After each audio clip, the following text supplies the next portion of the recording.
வெட்ட வழியாகும் ஐயா. செந்தூரில் இருக்க என்ன குறை நேரும் ஐயா. கோவில் படி கேட்டிருந்தா வாழ்வில் இல்லை கும்பம் ஐயா.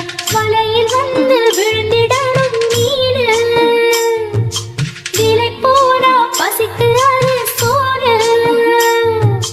உப்பு காத்து ஊத காத்து சுத்தும் கடலு கரைய பார்த்து சத்தியமா கோயில் கொண்ட சுப்பையா. இந்த குப்பத்துக்கு குல விளக்கு நீ ஐயா.